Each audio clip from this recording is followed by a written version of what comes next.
much more legs left. We may need one.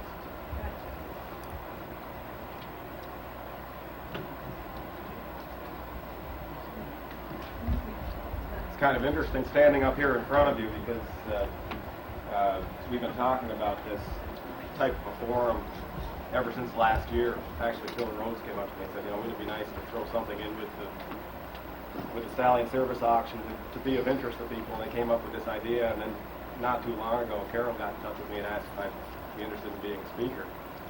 And she told me the topic. And I figured, yeah, I can speak to that topic.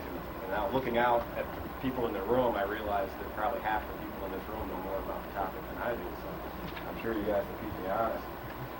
The topic for today, Carol tells me, I'm going to write it down so that I don't get off topic.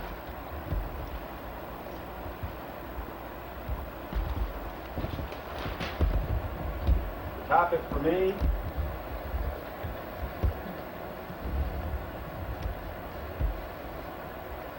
mares. She sent me an email. She said, we only have time for you to do one thing. Remember what it's about and don't get off the topic. She's obviously heard me speak before.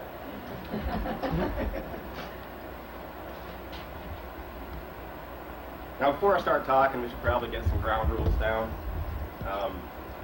just so that the thing goes smoothly. First of all, the New York State Morgan Horse Society's asked that I clearly express that any statements that I make are my own. Do not reflect anybody's opinion but my own. And I may even just own them myself by the time we get done here. Second rule, people in attendance should make every effort not to make me look stupid. Perfectly capable of doing that myself. Along the same lines, you should refrain from doing any physical harm. But seriously, I'll be happy to field constructive questions or comments. Negative questions or comments should be directed to Bernard. I brought some slides. I meant to bring horse slides. This is our trip to Florida 4 years ago. But I think you'll find them interesting. We'll just kind of have them on the screen as we go along. I also took notes, and they're sitting on my kitchen table. So I'm going to use some notes from a speech that I made about 4 or 5 years ago on a slightly different topic. But if we all work together, I think we can make this work. And we better have one of these. I mentioned that I sometimes wander in my talk. How much time do I have left? So if people can help me stay on topic.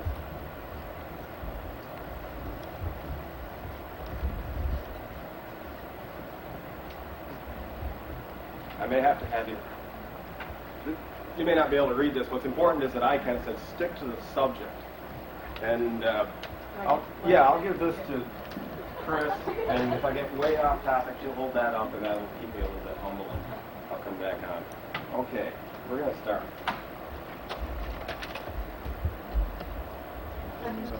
Yeah, we better kill. You gotta move that. Actually, you can turn the ones on in the back and leave these here if that works.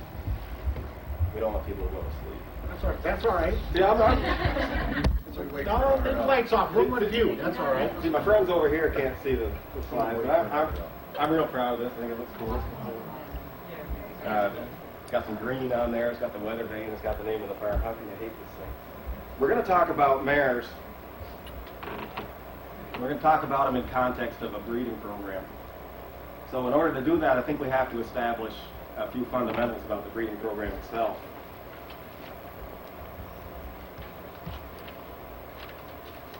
If you have a breeding program, and many of the people in this room do, you have to establish, just like we did before this talk here today, some ground rules. And the easiest way to start that is to have a mission statement. And anybody who's in business has probably gone through this process. So we're going to create a mission statement and then some goals and principles to substantiate or support that mission statement. I think a simple mission statement would be something like this: to build and maintain a successful, profitable, and fun Morgan breeding program.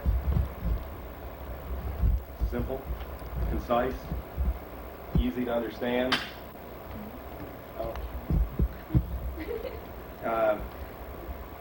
Every task that you perform should in some way serve to implement or contribute to an aspect of this statement. If you break it down and look at the different components of it, successful can certainly be defined in many different ways. It's up to you to define what success means to you. Profitable, a little easier to define, but that means different things for different people too. For me, it means making a living. For most people, it would mean covering their expenses. And fun is probably the most important part. There aren't any of us that are going to get wealthy doing this. Obviously, the main reason for doing it is a strong emotional attachment. We want to enjoy our horses. Let's remember that it's supposed to be fun and keep that in perspective.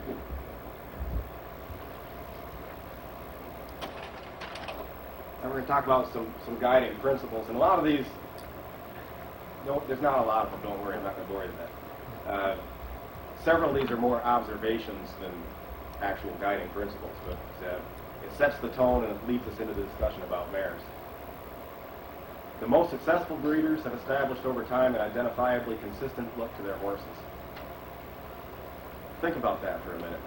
When you think of Townsend Farm, when you think of Orkland Farm, when you think of Waseca, when you think of east of Equinox, you sort of get a picture in your mind, and for each one of those farms it's different, but it's a picture of what those horses are like. I'm going to tell you a little story. If you hear chuckles coming from the back of the room, it's because some of these people have heard this before. But I'm sure that all of you get up in the morning at 4 o'clock and turn on the television and watch the Farm Channel. I know I do. And the reason I turn it on at 4 o'clock is, as you know, the cheese report comes out of Wisconsin. Well, the cheese report's really important because you find out what the national price of cheese is. The national price of cheese this morning was about $3.50. Seems like a good price, and that's the price of cheese. However, there's a manufacturer in Vermont named Cabot. Cabot makes and sells cheese. Cabot sells cheese for $7.25. More than double the price of the national average. Why is that? Because they've got a quality product, considered to be a premium product. They've created an identity for that product. They've created an image, they've branded it, and then went out and created a market. You can do that with a company that sells cheese. You can do it with a breed of animal. And you can do it with your own farm. The same principle applies if you're trying to promote a product and you're promoting it as a premium product. That's how you do it. So these breeders have established an identifiably consistent look to their horses, an image, and they've stuck to it. Simple as that.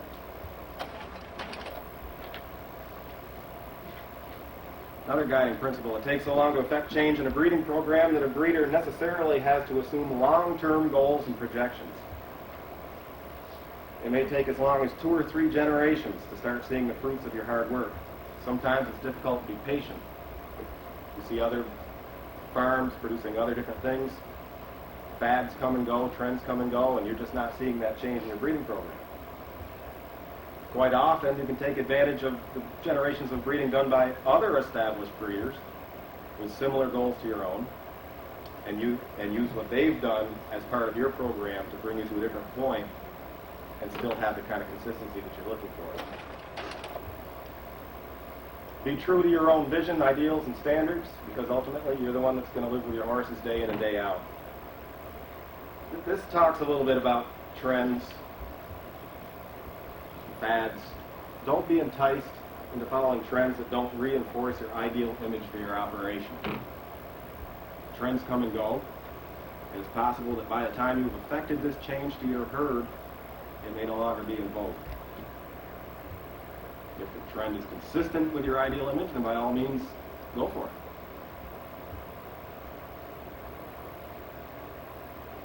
said before, there's probably very little financial return to your efforts anyways, so if you better enjoy your horses for what they are, rather than trying to follow a trend because you think it's a better business decision. Programs that follow trends too closely may experience short-term popularity, but you may not be positioned to enjoy long-term success. It's just an extension of what I said before. If you invest yourself too deeply into a fad, it may be difficult to change out of that fad when it becomes no longer in vogue. Rethink why you're breeding Morgans. Determine if the trend reinforces your long-term goals for your breeding program. If the trend is consistent with your ideal image, then go ahead. All right. This is the first time we've mentioned a mare. And this one speaks for itself pretty well, too. In a breeding program, uniformity is maintained through a consistent, high-quality broodmare band. Subtle changes can be affected by introducing extremes through the stallion. When you first start out, the uniformity may not be immediately apparent because you're obviously going to buy your mares from somewhere else, and you may not have that consistency coming in. You may wind up with subgroups or mini broodmare bands within your larger broodmare band that need different stallions to service them. Once you've established a consistent look in your herd, you have access to virtually any stallion in the breed to create changes in the direction of your program. Again, the broodmares are the base. The broodmares should have the quality. The broodmares should have the consistency. The breeds to the rest of these breeders that have displayed the greatest longevity are the ones that are not limited or restricted their focus too narrowly. That talks about following breeding to produce horses to a specific discipline.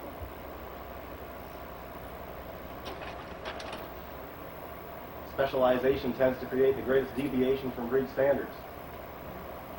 Think about that one for a minute. As Morgan breeders, we have a responsibility to perpetuate those qualities that separate Morgans from other breeds. I have a copy of the New England Farm Journal from 100 years ago at home. Found it in my attic. Pulled it out and looked at it, and there was an article in there about Morgans. That article lamented the fact that Morgans appeared to be moving away from traditional Morgan type 100 years ago. Nothing's really changed. Of course, the major influence on the breed at that point was harness racing, I think, but it was still the same issue. I feel that no matter what the field of endeavor, whatever discipline, we should be trying to produce Morgans that look, think, and act and move like Morgan horses.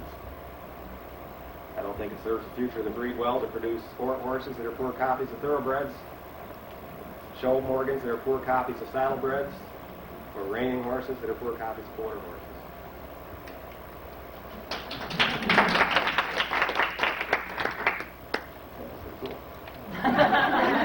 You like that? I like that. All right, now we got that out of the way. That's my thoughts on a breeding program. We talked about mares.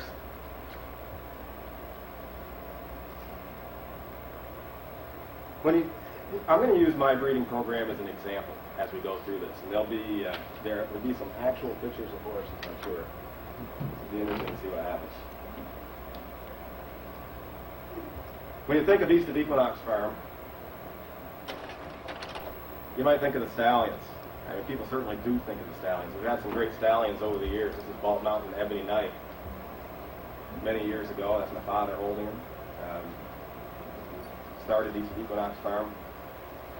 He was a great old horse, and very proud of Ebony Knight and his daughters, and he figures very prominently in our breeding program today. Royalton Ashbrook Darling, great old lippet stallion, standing next to our riding ring there. We had him for years. Another great stallion. Equinox Ben Adam. Certainly changed the look of our horses, and I think Ben Adam shows up in almost every single pedigree of every foal we produce today. And Courage of Equinox, of course, but probably unparalleled in breed as far as his impact as a sire in this generation. But remember, the subject is mares, and we'll go back to that guiding principle. Uniformity is maintained through a consistent, high-quality broodmare band. taking our program a little bit out of context, I think there's probably two mares that impact our program more than any other. This mare right here probably has the greatest impact on all of it. She's in every single foal we produce in the pedigree at least once, usually twice, sometimes as many as 4 times. This is Kathy Serenity. Kathy Serenity was the dam of Katie Benfield, Courage of Equinox's dam. She was the dam of Benfield's ace, Equinox Ben Adams' sire. We didn't own this mare, but she's still probably the most influential mare in our breeding program. And the other mare that I'd like to show you is Katie Benfield, Courage of Equinox's dam. Great mare. My father's all-time favorite mare. When he found out that Katie Benfield had a son, he couldn't stand the idea of not owning that horse. As a matter of fact, probably time for a little story. We were looking for a junior herd sire. We've been breeding for quite a few years. We were producing very consistent mares, and it appeared like it was time for us to look for a little change in our program. So what we did was, we didn't just go walking out and trying to find a colt that looked like he was pretty and was sort of like what we liked. We analyzed our mares. What do we have in our mare band? What do we have for strengths? What do we have for weaknesses? How can we improve upon it? How can we make them look more like what our ideal for the breed and for our breeding program is? As I show you the pictures of the first generation of mares, you'll pick up on these issues. And maybe we can sort of weave that into this story just to save time, because I know I'm running on here.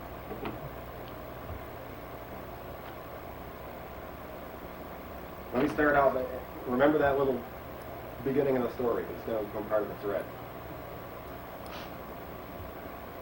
Let's get back to the breeding program. The real program started with the great mares that my father purchased starting in 1958.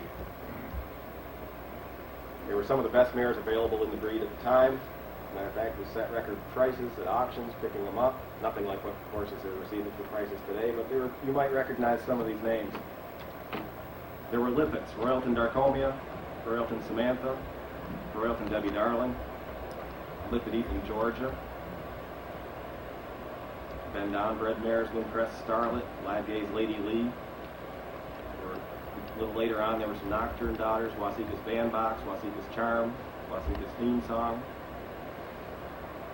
We used Benfield in our program in the early years through Benfield granddaughters sired by Dieberry Bob, such as Anne's Delight, Anne's June Light, Anne's Minuet. We owned Little Miss Pepper. We owned Barty Regina, the dam of Powell's Reflection. These were great mares. These were the best mares available. This was where we started. That's where this guy came in. We didn't have a breeding program. We had a bunch of great mares. They weren't like peas in a pod. They were all different, but the quality was there. Bald Mountain Ebony Knight bred those mares. That was where we got the first generation of our breeding program. These mares we purchased with a foundation. These are the first generation. I like this picture because it kind of shows the foundation and the first generation. This is Equinox Bridget, sired by Bald Mountain Ebony Knight. She's out of Royalton Darcomia. Who's next to her? Those are my sisters. 1967. That's it, the 100-mile ride in Woodstock. My older sister Linda, the one in the glasses, won that year. Oregon horses doing what Oregons do best, beating other breeds at something that other breeds supposedly specialize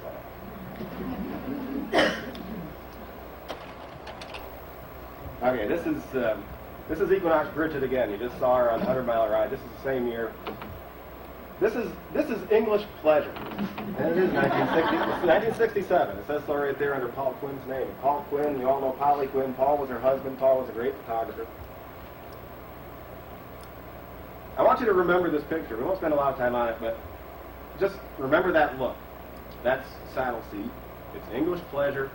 This mare and this rider, looking like that, were the national junior English Pleasure champions at Northampton in a class of 43 horses. I mean, this is the best junior English Pleasure horse in the country in 1967. Just remember.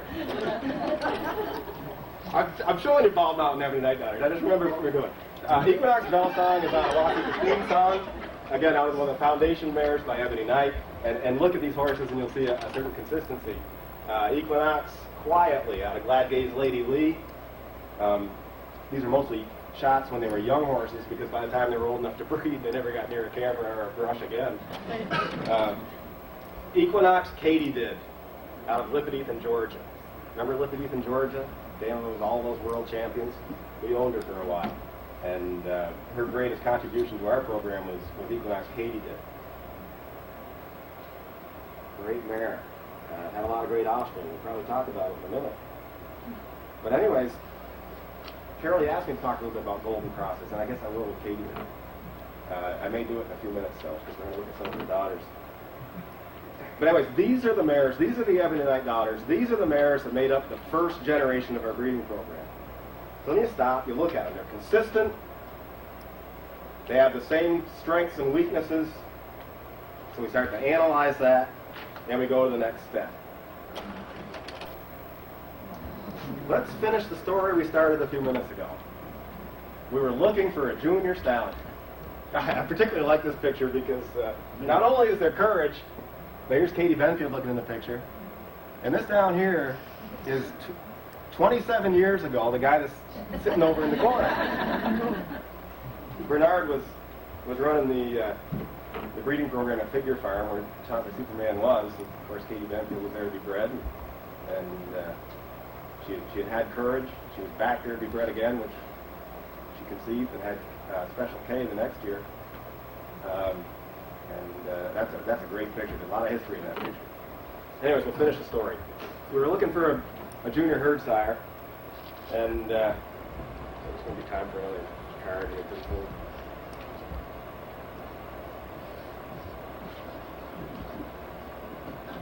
So mark it up or down.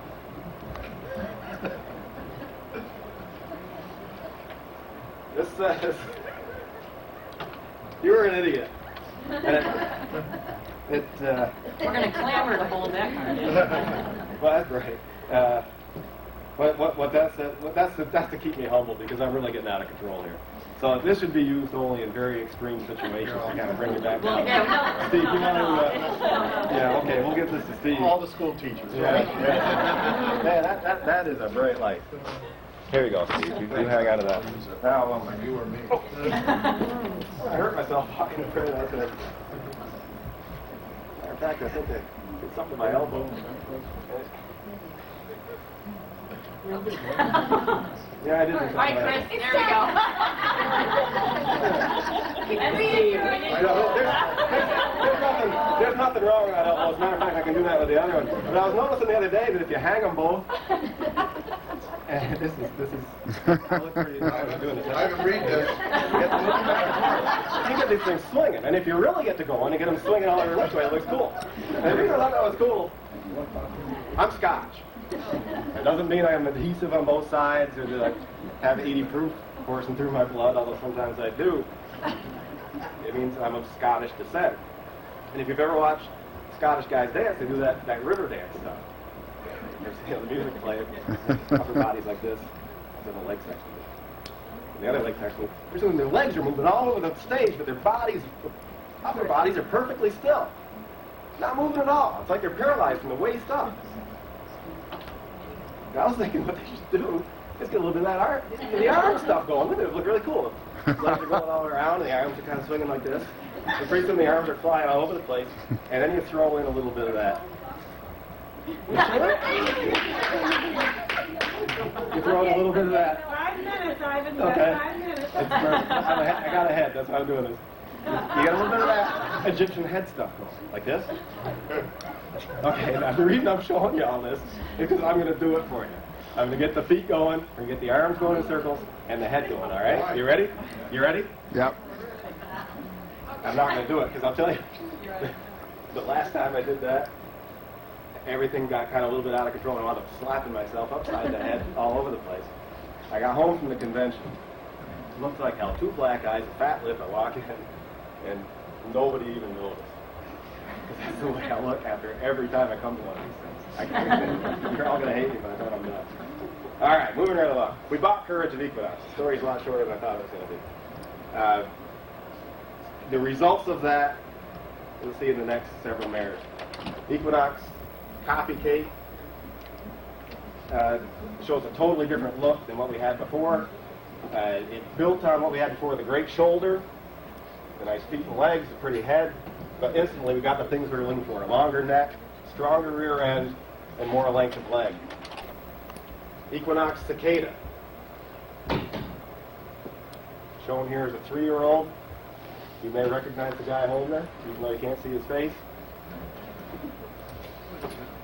Very short story about Cicada. Just a couple of months prior to this picture being taken, Cicada was up at my place. It was this time of year, February, 1979, 20 years ago. Lady stopped in at the farm, said she was looking for a mare. I had Cicada, I had her full sister, a 2-year-old named Equinox Duplicate. 2 very pretty mares. Between Cicada and Duplicate, they've won countless national and world titles. Lady went out and looked at them. They looked like buffalo. They were standing out in the pasture, hair just hanging down to the ground. They said, well, gee, how much do you want for them? And I said, well, hey, this was 79. You know, prices weren't then what they are now. I said, 2,500 will take, you can take your pick. She looked at them. I'll get back in touch with you. And she was gone. Of course, I didn't hear from her again. It was less than a week later, Bernard pulled in the yard, had his horse trailer, and said, what do you got you want to send down? And I said, well, I got this real nice black mare out here. So let's take a look at her. He walked out. Here she is, hair hanging off her, just looking like hell. Says, And I said, well, she's a pretty nice mare, Bernard. He said, I'll take your word for it. So he loaded her up and took her down. Within a couple of days, he called me up, and I could just hear the phones going like this. It's jumping right out of my hand. Remember what Ivan said. That's going to be part of mine. Take my word for it. Go ahead, Ivan. Phone's just jumping in my hand. He's going, Ivan, got a hell of a mare here. Got a hell of a mare here. As a matter of fact, this mare's as good as Katie Benfield. Of course, whenever I got a good one, that's what Bernard says. I don't think any of them have ever quite come to that level. This was a good mare. Week goes by. Bernard calls me up. Ivan, we got an offer on your mare. $10,000. Lady really wants it. I said, oh, man, I only offered her a couple weeks before for $2,500. That's a good return. But, you know, it came real easy. $10,000. I said, let's hang on. Let's wait. Let's see what we can get out of her. Called me up 2 minutes later, said, she's going to go 15. You better sell her. So I took his advice. Turned out to be the same lady that had turned her down. I can tell that story now. I didn't know it at the time, neither did Bernard. We weren't trying to hoodwink anybody. It was all packaging. But that's Cicada. Equinox Georgia Kate. Courage of Equinox daughter out of an Ebonite daughter. Equinox Copycat. A new look. A much improved look, in my thinking, to what we had before. Still many of the same strengths. Still the pretty head, still the nice feet and legs, still that great shoulder. But now we've got a longer lengthened neck, a little more refined look, and a stronger rear end. And those are the things we're looking for Courage to do. This is Equinox Ladybug. Every one of these mares that I just showed you by Courage is out of Equinox Katydid. But that gets back to the Golden Cross that we just talked about. Katydid was the greatest mare that we had. Every single year, out of 15 foals born on the farm, hers would be the best. They didn't all look exactly alike.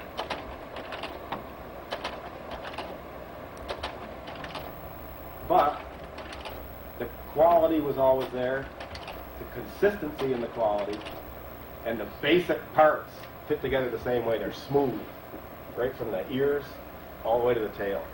The legs drop the way they should. Look at the shoulder. Now we were getting somewhere. Courage put us where we wanted to be. We had the consistency, we had the look. It was bred in at this point. We finished up the next generation. We finally got our second generation of broodmares. Courage of Equinox daughters. When Courage was a yearling, we bred Wasika's Charm to Benfield's Ace. When Courage was 2, this foal was born. Equinox Ben Adam. Cross of the Courage of Equinox daughters, Equinox Ben Adam. Made a lot of sense. Courage's dam, full sister to Ben Adam's sire. It was time to start doubling up on what was giving us what we really wanted, the strengths of our program. Totally different mare lines.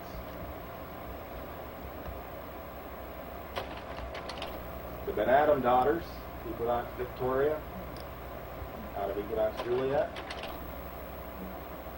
Equinox Mademoiselle, same guy holding her, out of Equinox Juliet. And the reason we're looking at Juliet babies, Equinox Damsel, out of Juliet.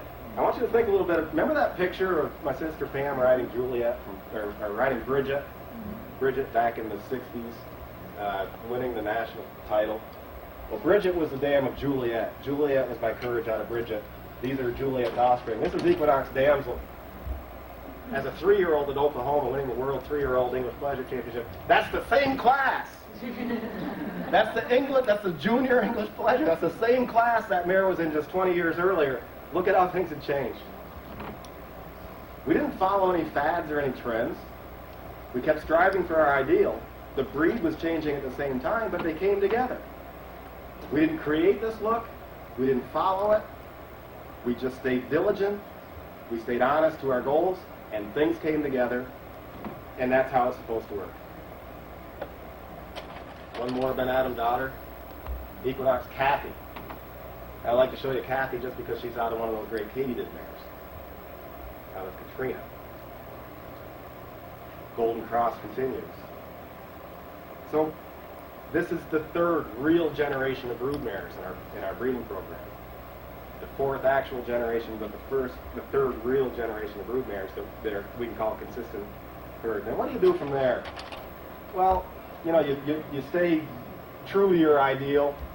You choose new paths, you choose new directions, but stay true to your ideal. This happens to be going back to Courage of Equinox. This is Equinox Pollyanna. You have to go back to your mission statement. Build and maintain a successful, profitable, and fun mortgage breeding program. And if you keep all that in perspective, the rest of it falls in line. That's our mares. And then last guiding principle, if you want to go ahead and specialize in your breeding program, go ahead. We're only breeding horses. It's not going to end the world. I didn't mean to scare you to death. I'll turn the lights up. Yep. I'm just going to touch on one other thing.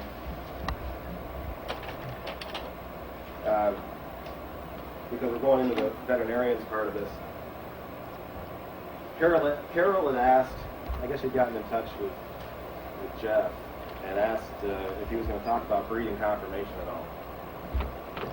And he wasn't sure if he really wanted to touch on that. So I thought I might talk about a certain aspect of breeding confirmation, and if there was interest, then we could touch on some of that later. And I'm pretty late in my program here, but if somebody put a bunch of stallions in front of you, one of them has a beautiful head, one of them has a great swan neck, one of them has a beautiful rear end, one has great feet and legs. From a reproductive direction, which one of these stallions do you choose? Certainly from a reproductive capability perspective. Of course, everybody's got a kind of blank look on their face, and they look at it and say, what the hell is that? You choose the one with the biggest testicles. You didn't give us... There, thank you, Kate. I didn't give you that as one of the choices. You're going to turn that card around. I'll tell you what. Nobody tells you that. Do you open up the magazine and people, my horse has got the biggest testicles you ever saw? Do you see that advertised in there? Of course not. However, that is what is going to determine whether that stallion produces quantities of quality semen. If you're breeding bulls, they choose the bulls. They choose the bulls that have the biggest testicles. But we don't do that. We don't do that. I got a stallion. I'll tell you what. If we're going to breed for size of testicles, I got a stallion at home. My lippet stallion, I never put it in his ads. My lippet stallion, Equinox Bowbrook's got the biggest testicles on the farm. And we can split his ejaculate 86 times. Wow. You can breed 86 mares with one ejaculate. Are we still talking Now about on a date with Ivan. We're Now you know why Sandy didn't come. We're going to get to brood mares. This is an illustration. As a matter of fact, Bowbrook's testicles are so big, when he walks through the grounds, the Mexican children put on blindfolds and swing at him with a stick. Okay. Here's the deal. We don't. We're going to bring it together. Because what are you looking for when you breed horses? Are you looking for reproductive ability? Does anybody here say, boy, in my mare or in my stallion, the first thing I look for is the ability of that horse to reproduce? No, of course not. If you're breeding race horses, you breed for speed. If you're breeding show horses, you breed for motion, you breed for looks. You don't think about reproductive capability. As a matter of fact, if you've got a mare that won't breed, you'll spend thousands and thousands and thousands of dollars getting her in foal so that she can have a filly that has the same genetic defects and can't reproduce. And if you want to breed that mare, call me. This is the lead in the jet. Just as testicular size is an important characteristic for a breeding stallion to have, a well-conformed reproductive tract is equally as important in the mare. And unfortunately, we breed horses that are not necessarily conformed correctly to reproduce. And I'm not sure this is exactly what Carol was talking about when she was talking about breeding confirmation. Because if you walked up to the average person and said, breeding confirmation, what's that mean? It probably means if you're breeding, what kind of confirmation are you striving for? Confirmation other than reproductive. Breeding confirmation to a breeder means the confirmation of the reproductive tract itself. We're producing horses with flat croups. That's a bad thing in a broodmare. That's a real bad thing. You've got a flat croup, you've got a tipped vulva. If you've got a tipped vulva, it's probably slipped over the pelvic shelf. You've probably got a windsucker. As a matter of fact, there's certain bloodlines within the breed, very popular bloodlines, that if I know one of those mares is coming to the farm, I know we're going to have to do a Caslix. That means we've got to snip and we've got to suture up the top of the vulva, or else that mare's going to get infected and she's not going to carry a foal. Comes with certain bloodlines, and you can tell just by looking at them. They've got the rear end conformation. You can blitz the tail and say, guess I know what we're in for. These are the kind of things that we don't think about when we're breeding horses. I once heard a trainer tell me that his horse didn't get the blue ribbon because it had a problem with a foot. He said, that horse put in the best performance. He was the prettiest thing in there. So what? His feet didn't match. And half the people in the room are going, boy, that's kind of a silly thing to say. The other half are thinking, I got a horse at home like that I'm really proud of. Those are some of the things that we sometimes overlook when we're breeding. We've got a small gene pool. We've only got a limited number of horses that we can breed with. This trainer's reaction to that was, we're not running a 4-H clinic here, it's a horse show. And basically what he was saying was, the qualities that I'm looking for with regard to beauty, motion, athleticism, are not necessarily carried in the individuals that I can find out there with perfect feet and legs. The sturdy horses that I can find with perfect feet and legs don't have all those qualities that I want. So you wind up having to make concessions and give up this to get that. What we've done as an equine industry is we've given up reproductive soundness to gain those other things that we want. And it may be something that we might want to consider going forward. Horses nationally have the lowest conception rate of any domestic animal. Somewhere around 55% probably, isn't it? A little bit higher. It's the bulls that have the biggest testicles. And it's because we haven't been breeding for reasons. Well, we don't do that. I got a stallion. I'll tell you what. I opened it up. If we're going to breed for size of testicles, I got a stallion at home. My lippet stallion, I never put it in his ads. My lippet stallion, Equinox Bowbrook's got the biggest testicles on the farm. And we can split his ejaculate 86 times. Wow. You can breed 86 mares with one ejaculate. Are we still talking Now, about on a date with Ivy. We're gonna get that. Now you know why Sandy didn't come. We're going to get to broodmares. This is an illustration. As a matter of fact, Bowbrook's testicles are so big, when he walks through the grounds, the Mexican children put on blindfolds and swing at him with a stick.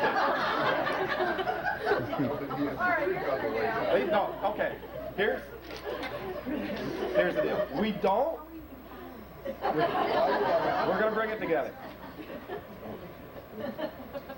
Because what are you looking for when you breed horses? Are you looking for reproductive ability? Does anybody here say, boy, in my mare or in my stallion, the first thing I look for is the ability of that horse to reproduce? No, of course not. If you're breeding race horses, you breed for speed. If you're breeding show horses, you breed for motion, you breed for looks. You don't think about reproductive capability. As a matter of fact, if you've got a mare that won't breed, you'll spend thousands and thousands and thousands of dollars getting her in foal so that she can have a filly that has the same genetic defects and can't reproduce. And if you want to breed that mare, call me. This is a lead into Jeff. Just as testicular size is an important characteristic for a breeding stallion to have, a well-conformed reproductive tract is equally as important in the mare. And unfortunately, we breed horses that are not necessarily conformed correctly to reproduce. And I'm not sure this is exactly what Carol was talking about when she was talking about breeding conformation. Because if you walked up to the average person and said, breeding conformation, what's that mean? It probably means if you're breeding, what kind of conformation are you striving for? Conformation other than reproductive. Breeding conformation to a breeder means the conformation of the reproductive tract itself. We're producing horses with flat croups. That's a bad thing in a broodmare. That's a real bad thing. You've got a flat croup, you've got a tipped vulva. If you've got a tipped vulva, it's probably slipped over the pelvic shelf. You've probably got a windsucker. As a matter of fact, there's certain bloodlines within the breed, very popular bloodlines, that if I know one of those mares is coming to the farm, I know we're going to have to do a Caslix. That means we've got to snip and we've got to suture up the top of the vulva, or else that mare's going to get infected and she's not going to carry a foal. Comes with certain bloodlines, and you can tell just by looking at them. They've got the rear end conformation. You can lift the tail and say, guess I know what we're in for. These are the kind of things that we don't think about when we're breeding horses. I once heard a trainer tell me that his horse didn't get the blue ribbon because he had a problem with a foot. He said, that horse put in the best performance. He was the prettiest thing in there. So what? His feet didn't match. And half the people in the room are going, boy, that's kind of a silly thing to say. The other half are thinking, I got a horse at home like that I'm really proud of. Those are some of the things that we sometimes overlook when we're breeding. We've got a small gene pool. We've only got a limited number of horses that we can breed with. This trainer's reaction to that was, we're not running a 4-H clinic here, it's a horse show. And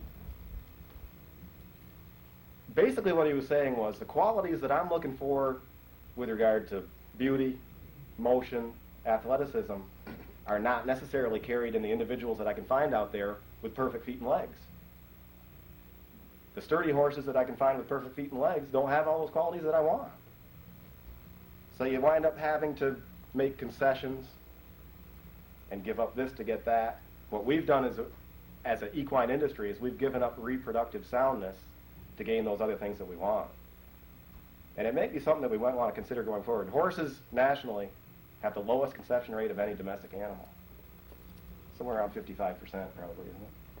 A little bit higher, but certainly lower than everybody else. Yeah, and it's because we haven't been breeding for reproductive capability. So I'm going to get off the veterinarian subject, and Thanks, Ivan. I opened it up for you. Okay, all, Ivan did this. And the reason Ivan he did this for me is because, Pretty good. give you a little history, and then I'm going to tell you what this picture represents to me. Okay? Well, I won't say represents to me. It represents to the family. And give you a little history of the Parker family. We started in Maryland, in Towson, Maryland. My father probably at one point in time had the premier American saddlebred stallions and mares on one farm, which was called Boxwood Manor Farm. Then I'll tell you the story about these. This is the most important. I thought I would never ever need these, believe me. Let's see if I can be very professional with these. It was a family of 5 sons and 1 daughter. The influence was my father on breeding, taking care of horses. Dad emphasized very much, and this is where I'm going to get to Ivan and Jeff, is a trainer is as only good as the people that surrounds him, the people who he has working for him. The breeder, the veterinarian. When my vet comes to my barn, I tell him, when he starts talking to me, I say, Doc, I do not have a degree in equine practitioner. This is your job. My job is to train the horses. Jeff's job is to take care of those horses. He is the doctor. Ivan is the breeder. Ivan sends me the product. And this is what Dad had always stressed. And the most important person that a trainer can have is the caretaker. It's a person that takes care of that horse. That's the most important thing. Without the caretaker, you're lost. I don't care how great your horse is. Without a good caretaker, you're lost. And being introduced to the Morgan breed with such Morgan horses, and this is coming up as a kid. All right, I'm just going to name some names. And I know there's people in this room who's going to know exactly who I'm talking about and things like that. I'll tell you, I'm a half 100. And you look good for now. Well, you know, and that's the other, yeah, good melon to my skin and all that. Good breeding, everything, you know. With being introduced to the breed with such horses as High Pastures Timothy, Penny Ethan Donna, Twilight Ashmore, Bay State Gallant, Bay State Admiral, Windcrest Mr. Success, Westwold's Don Dane, Chesley Superman, Chesley Scoop, who was a grade mare that my father showed, which wasn't favorably looked upon.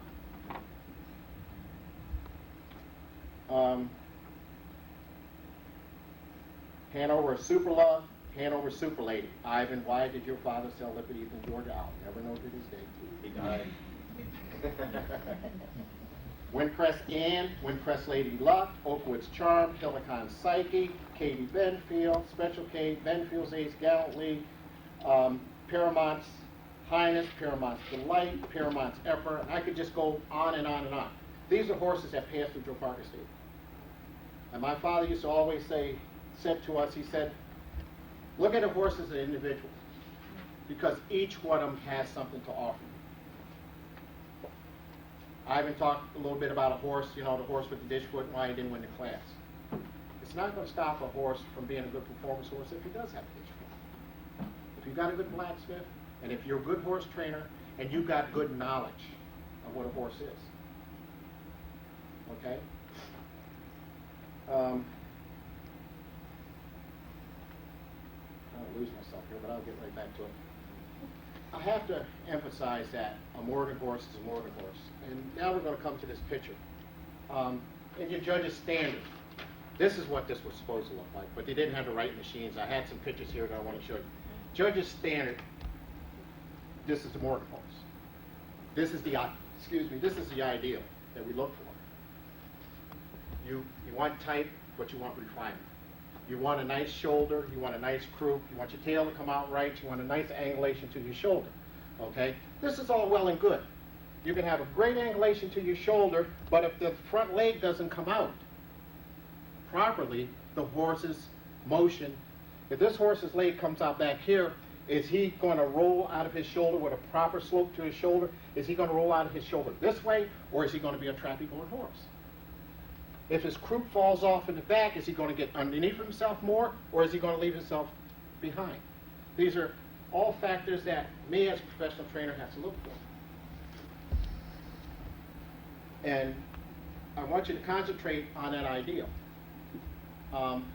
Today, in the breed and judging Morgan horses and things like this, I try to keep to the ideal as much as I can. And so many times, and there's people in this room, you're going to say, oh my God, why did you tie a horse like this? Or why did you do this? Or why is he in there? Oh my God, what is this man doing? You only have to tie what's presented in front of you. I'm not there to say, kick all these horses out the ring, because I ain't got no blue ribbon for them. That's not what I'm hard there to do. I'm hard there to tie horses. I have to stick closest to the standard that I can. Okay? And these horses that I've named off have been horses that to me were standard. You're going to hear me say another word to you when I get to the customer calling me up and wants to send me a horse. It is very important that a horse has a great underpinning. Does anybody know what I'm talking about, underpinning? Okay? Please here. No wheels, no go. Okay, it's very plain and simple. Very plain and simple. We all like to have the great in-hand horse that can turn around and be the great performance horse. Hey, Benfield's Ace was a great in-hand horse. He was probably the most perfect Morgan I've ever seen in my life. The thoroughbreds had Secretary, who was perfect thoroughbred. But also, there were other horses within the breed, the Morgan breed, that complemented what I'm saying. You had horses like Wasika's Nocturne. You had Ortland Don Darling. Each one of these individuals gave something to the breed. When you spoke of Nocturne, when I used to hear about Nocturne before we ever went to a horse show, we heard about this horse called Wasika's Nocturne. We heard about Upway Ben Don. And we heard about these horses with these gorgeous eyes. And I will say, Araby looking heads. Ears tipped in. Beautiful front end, slopes to the shoulders. These horses had something to offer. Back then, there were all private farms, breeding farms. You had Wasika's farm, you had Dr. Bob, you had Green Meads. And you know the nicest thing about these farms is that when you went to them, this is where I'm going to tell you about my disadvantage with semen transport today. There's a lady sitting right here in the front, Claire.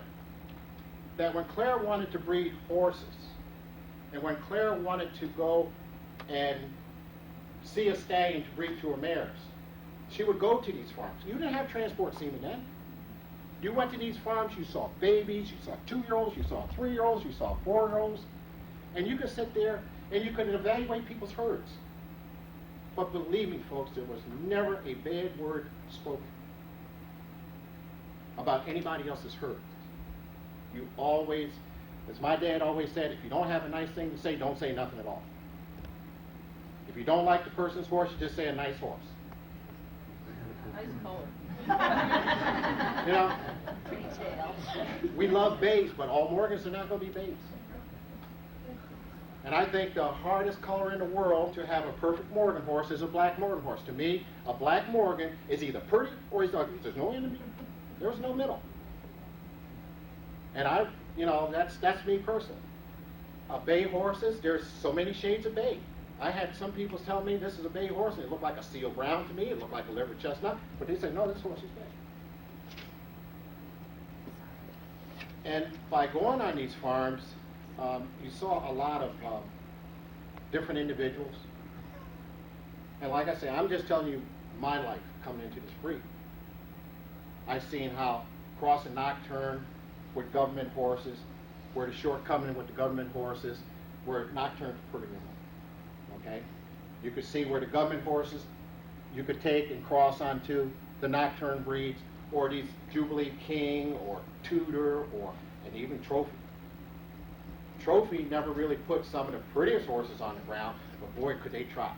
And what about their underpinning? Okay? I'm not going to, keep going and on about this.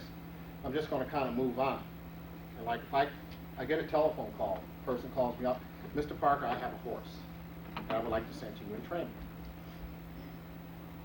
And I was with an individual this morning, and we were talking, and I said to this individual, I said, if I said to you, this horse is cute, I got this cute horse, what is that telling me? Can anybody here tell me? Little. Absolutely. And so, you have to be polite, you have to be businesslike, and you say they'll describe the horse to you, and you sit up there and you say, well, I'll either come and take a look or bring the horse down. Bring the horse down. If I have, and I feel that, this is something that's worthwhile working with. Then the next thing I do is, because I've been in this business long enough, I look at pedigrees.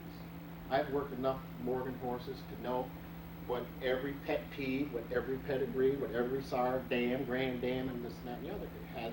It's going to tell me how to train this horse. They all have different traits. One of the first Morgan horses I ever trained was a mare called West Rose Gonorrhea, and I went into service. And I used to tell my dad, I said, Dad, this is a nice mare, but she just got a little too much fire and brimstone. Well, when I got into service, I got a letter about how this mare took my father around the ring, flipped him over in the buggy, and tore both his cartilages out of his knees. But she was a great mare. But this was the same way. This is what they would say to my father, the same thing. Mr. Parker, I have a horse I'd like to bring down, I'd like for you to evaluate her, so on and so forth. As a trainer, or trainers, we should be as honest and as loyal to the customer as we can. I find it's very easy. It's hard sometimes when you have to bite the bullet, what I call it, and say, this is just not going to happen. This isn't going to happen.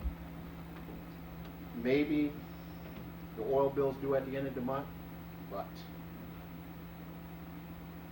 you have to let it go.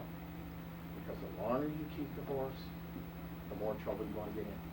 And there's nobody in this room that doesn't know what a Morgan horse is and what to expect. People come to me and they say, this is what I would like to have. This is what I would like for you to do. Well, that's all fine and dandy. And you try to fulfill the dream, but a lot of times that dream can't be fulfilled. And I think that's a great thing amongst Morgan people, because we stick together. We stand by our convictions, and we believe to the end. I've had this lady send a horse to me, and I said to this lady, this horse it's not going to make it. It's just, she says, would you just please show this horse one time? And I'll tell you who this lady is. This lady's had some nice horses since. And I said to her, yes, well, I guess we can do it. And well, is he going to be a park horse? I would really love him to be a park horse. I said, no, this horse is not going to be a park horse. I said, maybe we can get him in a classic class and get him shown. We took this horse and it was right up here to Syracuse. And we showed this horse, and his name was Cloverridge Tobias. And I said, boy, ain't that a And we showed this horse, and this horse got about a fourth or fifth ribbon, I forget. And this lady was just so thrilled. All she wanted to do was see this horse in the show. She bought a brand new harness. She bought a buggy for him. She said, whatever you need, you get it for this horse. This woman now owns Equinox Music.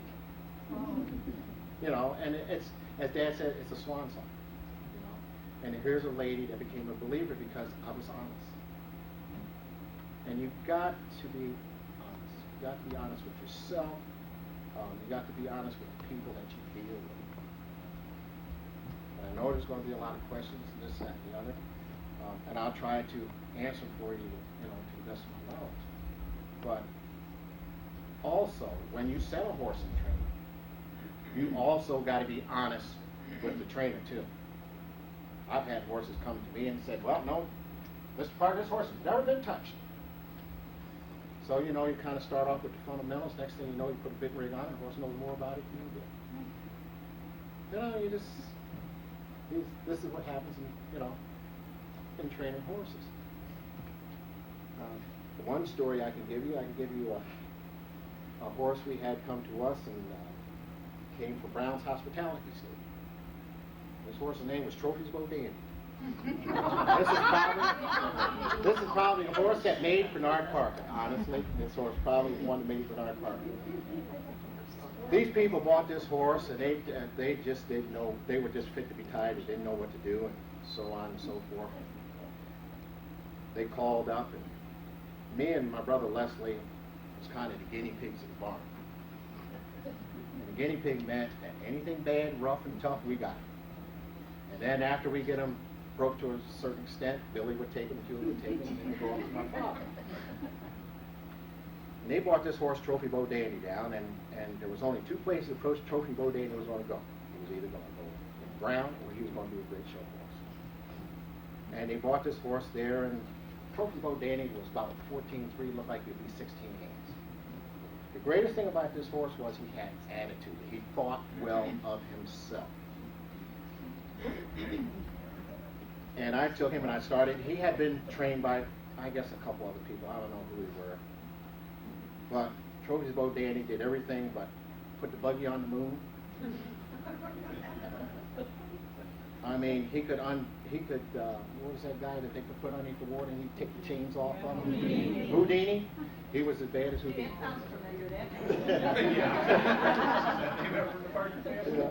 And I started working Bo Dandy, and he would go around and we'd have some long lines, and we'd be going around and round and round, and all of a sudden he'd take himself, he'd stop, and go, boom.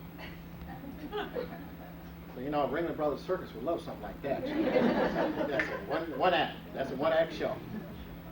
And so, I remember my dad coming out the barn one day because I had broke about 3 of his bit rings on this horse. He came out the barn, he looked at me and Bo Dandy. What he would do is he would lay down and he would just stay there and just put his feet out there like that. My father came over and he looked at that horse and he looked at me and he said, "Son, don't put no more of my equipment on this horse." And so I said, "Dad," I said, "you know, this is going to be a nice horse." And this, you know, he had motion and this, that, and the other. And so I said, "Dad," I said, "I think he's going to be a nice." He said, "Just don't put no more equipment. Don't put that equipment on that horse no more." So I had to go with old hand-me-downs, that the old rotten stuff we had around the barn and stuff to work this horse in. But you know, as being to learning the business of a horse trainer, I think that was probably one of the highlights of my career, is because I knew what baling wire was, baling twine, and everything else. And I remember a couple of days, my brother Billy and all of them, they come and he said, "Brian, let me use that bit right. You know, that thing working all right on that horse." You know, and it wasn't a gadget or nothing, but I guess what I'm telling you is for the love of the horse, you go to no ends to make this horse a show horse. And Bo Dandy turned out. Save your battery though. Started off somehow. I'm filming it against the sun. This is a Heritage Equinox sun here.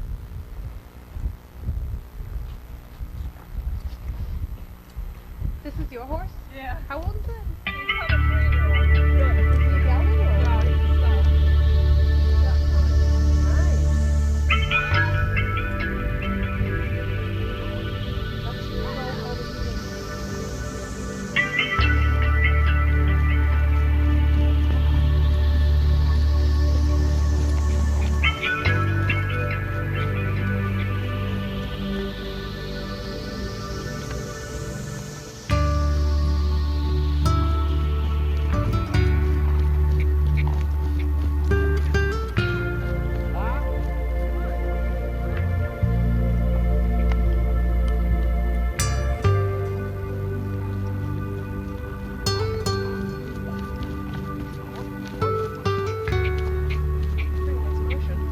Money, save me. Okay. Alrighty. It's $10 a day.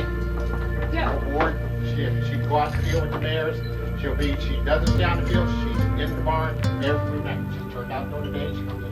Okay, good.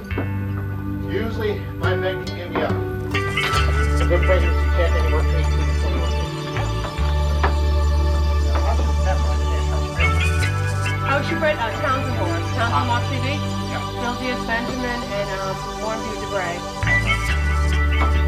This horse breeds He's won all over the game. World champion.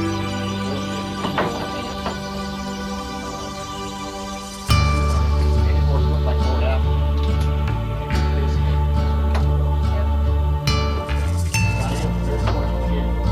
This horse originally sold for 100. For 150,000. Plus he got for a stop. He's all right. He's not going. He's just Joe. Get over. Yeah, he's thin skinned. So that.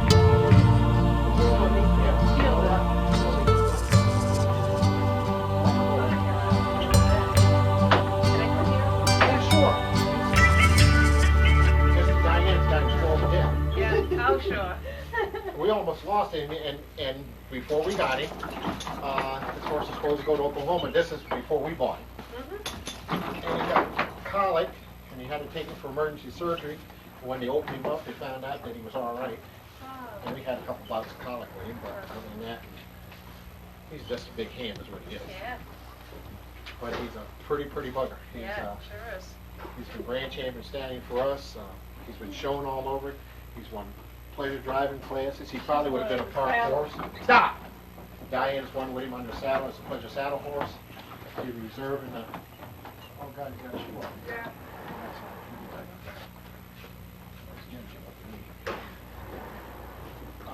But I can't say enough. He probably would have been a park horse, but she didn't want to show him that Well, way? no. This horse had kind of got burnt out. Kind of got burnt up as a young horse because, well, simply because. Stop. Back. Hop. Come on. That's a boy. He's a Morgan horse. That's Yeah. the other thing about it. Yeah. But I just think that he was the only nice horse these people really had, and he just stretched him out. Oh, they did too much, too Oh yeah, fast? too or- much too soon, and it just took us a long time just to get him back. Yeah, I think he's 11 years old, yeah. and I really like him. I Didn't really he, like he used to be with Lumen had him. Yeah. Lumen had him as a single. Stop. You know, I can't say enough nice things about him. This horse is probably. They said they're from the size, or? Yeah. I got a 2-year-old filly. That's not sometimes she's down the soul business when it's put him in the ring with those other studs that are showing today. This horse has quality, has substance. You know what I'm saying? Yes. And see the depth through his barrel. Everything they call for Morgan horse, this horse has. He has his shoulders, neck comes out. Yeah. He's got the eye. He's got the muzzle. You know what I'm saying? Yeah. His croup. You look at all of Jeannie Mellon's pictures, just how he's standing right now, that's what her pictures look like. Right? You're right. And he is so profound up through here, a lot of people say he might be a little U-neck here, but he's not. But see what his shoulder is? See the point of his shoulder? Yeah. You just go straight up from there. Right. If you got a horse, you know, if you got a mare that's low-headed, can't get her head up, you've got to find a horse that's going to get a head up. You know what I'm saying? But I will also tell you, that's a firm belief of mine, is the mare 75% breeding program. I don't care how good that stag is. Stag can be the greatest stud there is in the world. If you don't have a nice band of mares, I agree. you know, Absolutely. It's more than 50%. that's it. You know, I mean, they talk about, and let me tell you something. It's like a lot of them studs that are out there today. Noble Flair, he's got some of the finest mares there is in the country at his court. French Command, if he stayed out in California, he wouldn't be the great breeding horse he is today. Right. Because he's here with the nucleus of the Morgan mares, where the great mares are. So this horse had a chance to have a good promoter. And matter of fact, they were going. Marty wanted to buy this horse himself for an amateur riding horse. Whoa, whoa.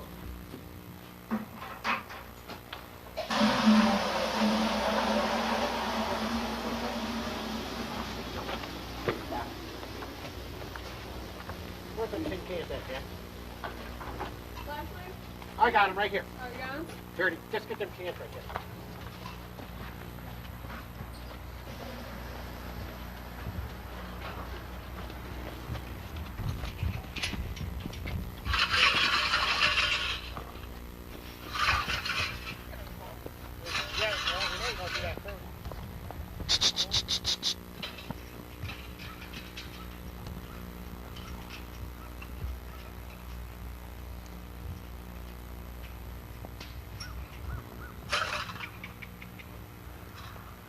First thing you like to do is roll and then.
Like I say, he's talented, he's gifted. He's just in a let down situation right now. Another month we're gonna, we'll start working him and everything.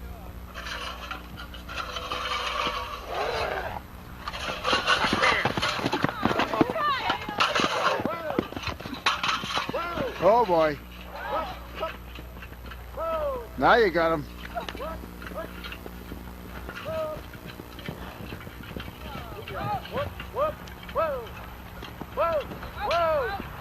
Ho, ho, ho, ho, ho, ho, ho. Let go, let go. Ho, ho, ho. Whoa. Whoa. There it goes. Whoa. One, okay. Now go.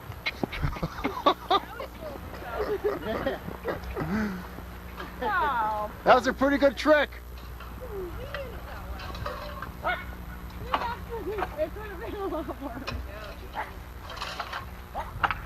Could have really been upset over that.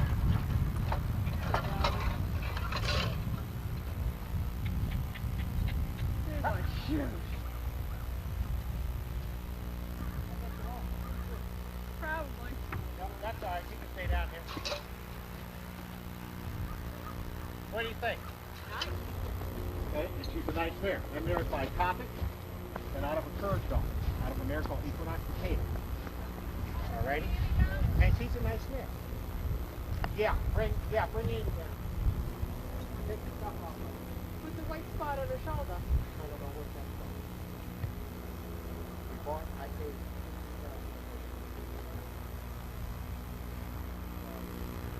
it's like the mare.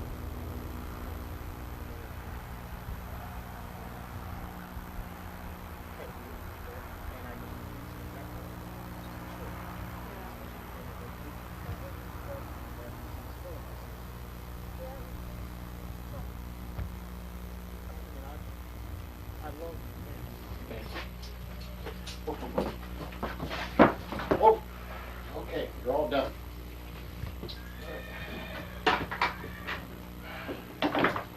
And that's why I say that port's probably the best kept secret in Oregon right now.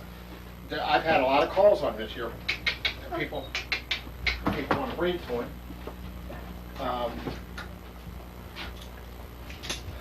Find them other cans, unless he's got them in somewhere. And this mare is naturally talented. She just.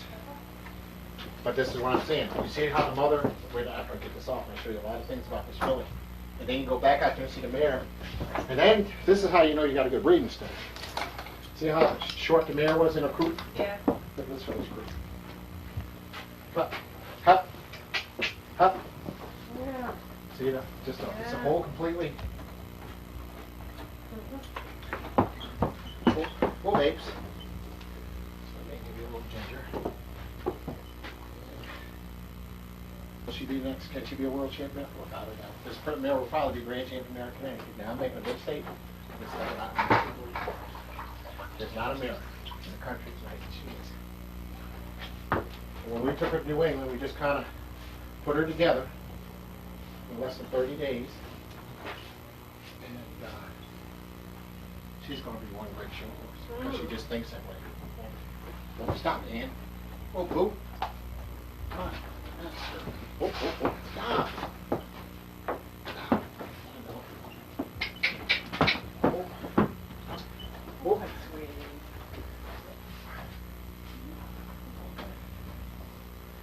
Did he do her stall thing yet? No. Excuse me. Is she gorgeous? Yeah. What are you on those for me for? Back, Stand honey. up. Act like the Faraday animation. Back. Back. Treat. Back. Up. Up. Come on. Oh, sis. Be careful. Whoop. All right. Chris, get up on this side.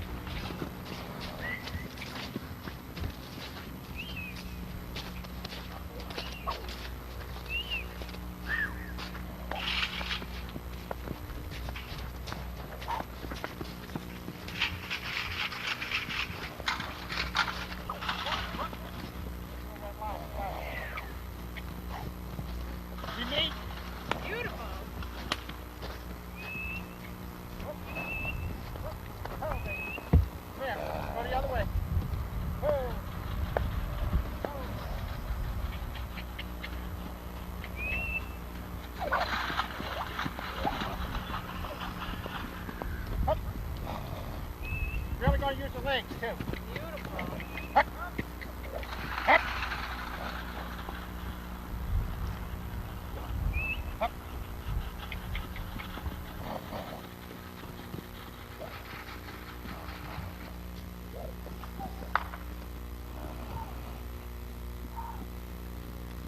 Just hooked up there in that neck. Gorgeous. Isn't she? Nice. Oh, baby. Whoop. Oh. Oh. My executive privilege? Yep. He's my French. Oh. These type of horses I like to race. You know, you look at Oh sport my now. God. Huh? Cool, son. He's a 4-year-old. Yeah. 4-year-old full of beans. What's the step fee on him? I want 2 for him.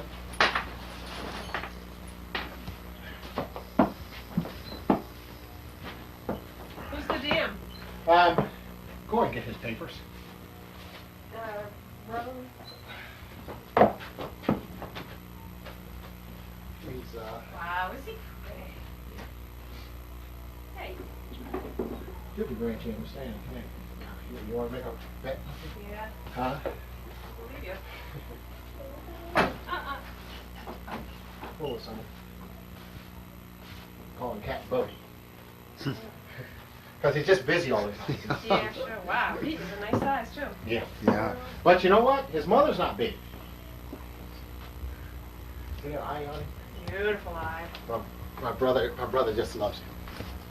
Everybody said to me when I was breeding a French, Marty Morris had gave me a couple stud fees because I did a favor for him. And everybody said, why are you going to breed that mare that stud? I just wouldn't, I don't know. I said, well, you all see. So you own this horse? Yeah. Well, Diane does. I said Diane's name. He's mine. I'm going to sell him. I want a lot of money for him. Stop. Hey, just give it to him.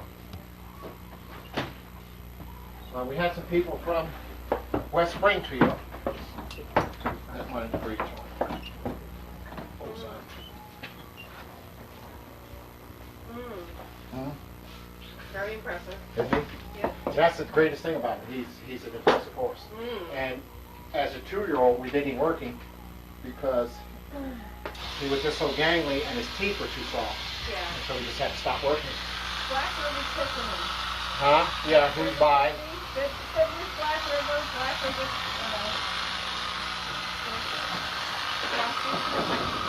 Bootleg.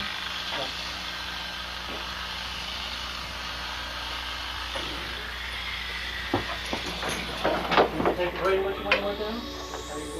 Oh, you did?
Woo!